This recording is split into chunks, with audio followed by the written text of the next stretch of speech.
Cleveland. We had several street takeovers, car takeovers that occurred throughout the city. These happened a little bit after 11 o'clock last night. We started receiving reports of vehicles that were gathering over in the different area districts.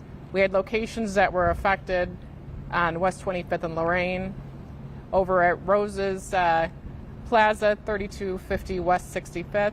Some of that was at Steelyard Commons, East 105th and MLK, East 93rd and Opportunity Corridor, and East 55th and Woodland. The final incident occurred on I-90 westbound around West 14th, where the vehicles actually shut the freeway down and stopped traffic from being able to travel on the freeway.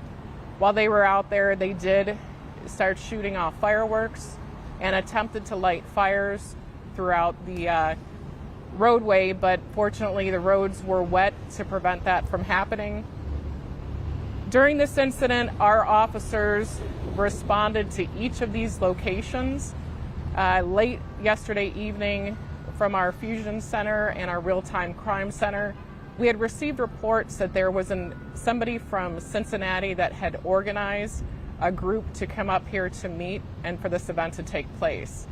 As soon as we received that information, we started gathering everything we could to monitor this activity. We contacted our partners at the State Highway Patrol.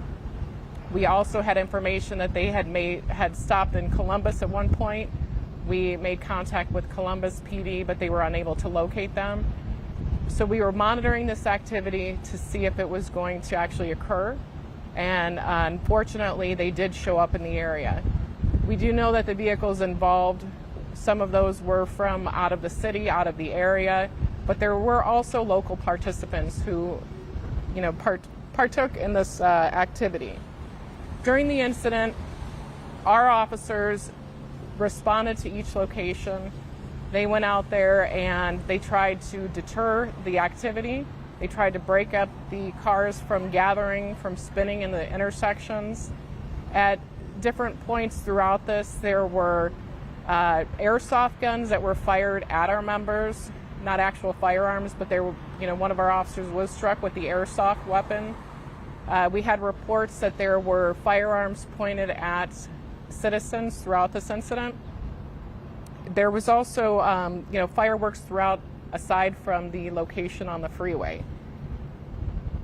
Our members responded great to this incident. I can tell you that, none of our members were injured. We had, no serious damage that happened throughout the city. No reports of any serious injuries to our community, but this is still terrifying. This is something that, we are seeing happen throughout the country. There was incidents that occurred recently in Indianapolis, Philadelphia, Columbus, and Cincinnati, that similar circumstances where these large takeovers are happening. What we're finding is they are communicating on social media platforms. They have, locked sites that we can't access, that they are communicating with each other on which locations to go to. And as they see law enforcement, they're reporting that to each other as well. We take this very serious, and this is more than a traffic issue. This is not just, they impeding the flow of traffic. These are felony crimes. When you gather for these purposes and you're causing this scare to the entire community, these are felony crimes, and we are investigating this, and we are working with our federal, state, and local partners to address this. And just because, there might not have been all of the arrests last night doesn't mean it's over. We will continue to investigate this, and we will work to identify all involved. The vehicles that are involved in this are subject to seizure as part of the activity. And I want to thank all of our partners who came out last night to assist our men and women. And again, I want to thank our officers for the great work they did last night to address this. Do you know how many, you said these folks are coming to our city from other places. People here are partaking too, but how many So we're still going to work on that information, and not all of it's in vehicle participation. A lot of it's bystanders. So if you see that there's videos that are starting to surface that involve a lot of bystanders, people who are just out there filming it, partaking in that way is still a crime. You know, just actively blocking a intersection with your person is also a crime. You know, you don't have to be in the vehicle to be a part of this. So, you know, anyone who partook in this activity is subject to criminal charges. Were any arrests made? So at this point, we're trying to sort through what was actually connected, the arrests that were made last night. But as a, you know, the organizers were still investigating that. A lot of these folks, I'm so sorry. A lot of these folks had masks on. Mm-hmm. How hard is that to track down who these people are and why they come to our city to do this? So a lot of that, you know, one of the other things we found are reports of fictitious license plates that were being used on these vehicles. It's going to take a lot of, you know, investigative work on it, but we are committed to putting our resources in to make sure that we identify and arrest the individuals involved. Is there any body count or dash cam from media to have? So what we're going to work on throughout the day today is to get out as many photos of the vehicles and the suspects to the media.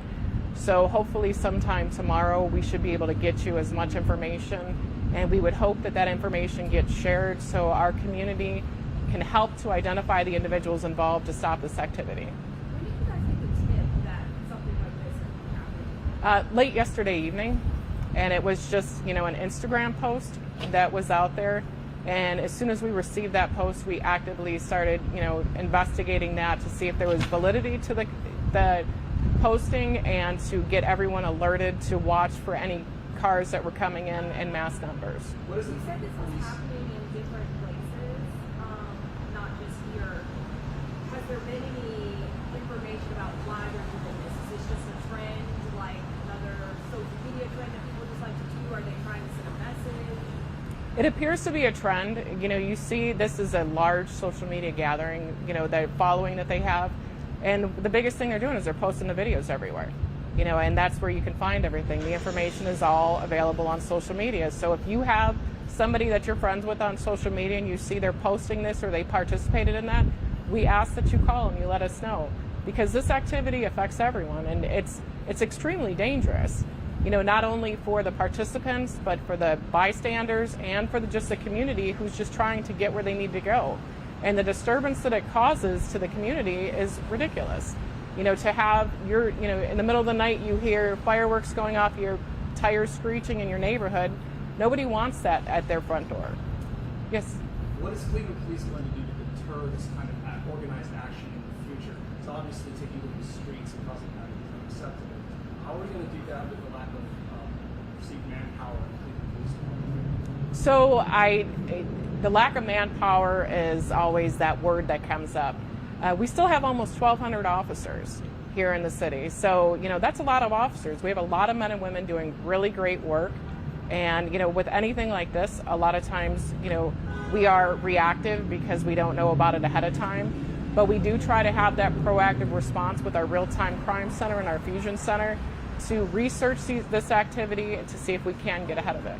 What's the protocol when you respond to something like this? You mentioned officers trying to, you know, move people along. How are they dealing with individuals that have pellet guns and masks and, like you said, it's lighting fires?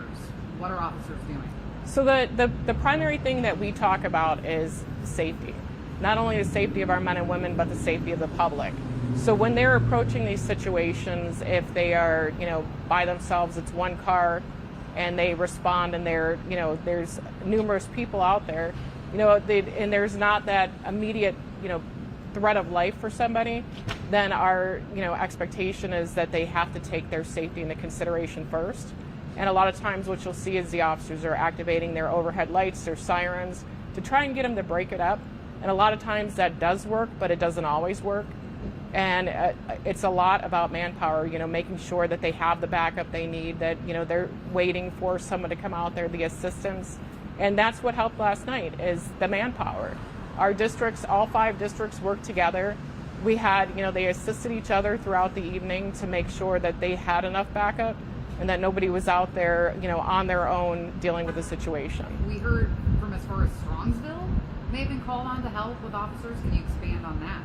So when we had the freeway, with the big thing with the freeway, when they are blocking a freeway, it's about the people who are trapped, making sure that they are able to get out of there. So we do call for assistance, and like I said, I thank our partner agencies who came here.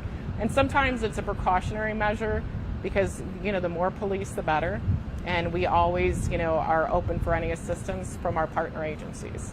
I don't know if you guys noticed yesterday on Lakeside. I mean, there was a small town with at least 30 motorcycles, dirt bikes, cars. I'm assuming this is all part of that because they went down to Route 2 area. I mean, besides 911, is there a totally maybe another number people can call? Because obviously 911 is a bunch of calls, but something like that, just the precursor, anything that happened that this had to do yesterday. Are you guys thinking about another number or something like that? So I'm not familiar with the incident you're talking about, but I can tell you it's always, you can call 911, you can call our non-emergency number at 621-1234.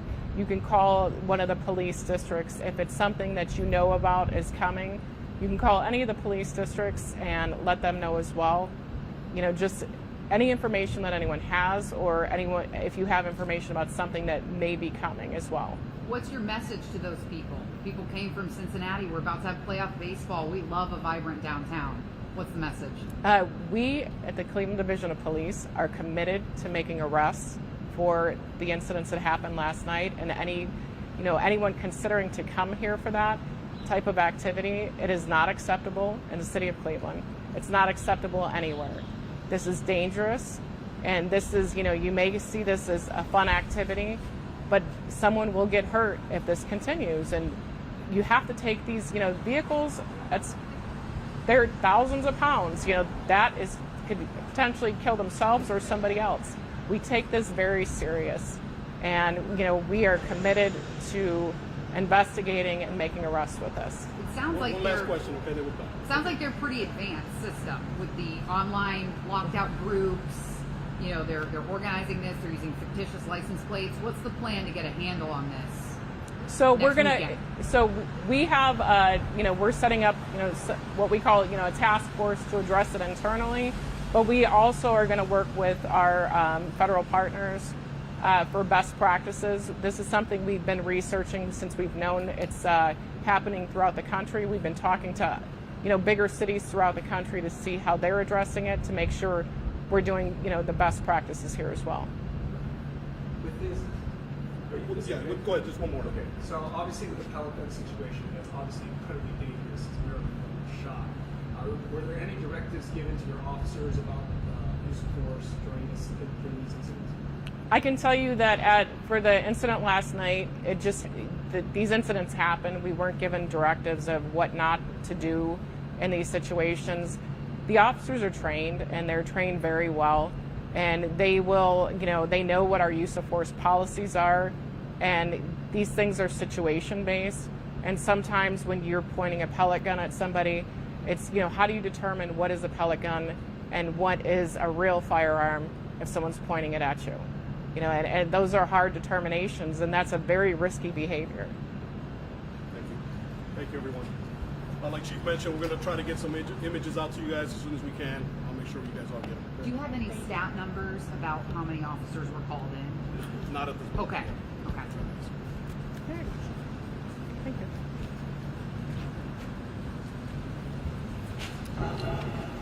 That one's yours. You have to get your mic. That one's yours. Discipline of the officers. Thank you.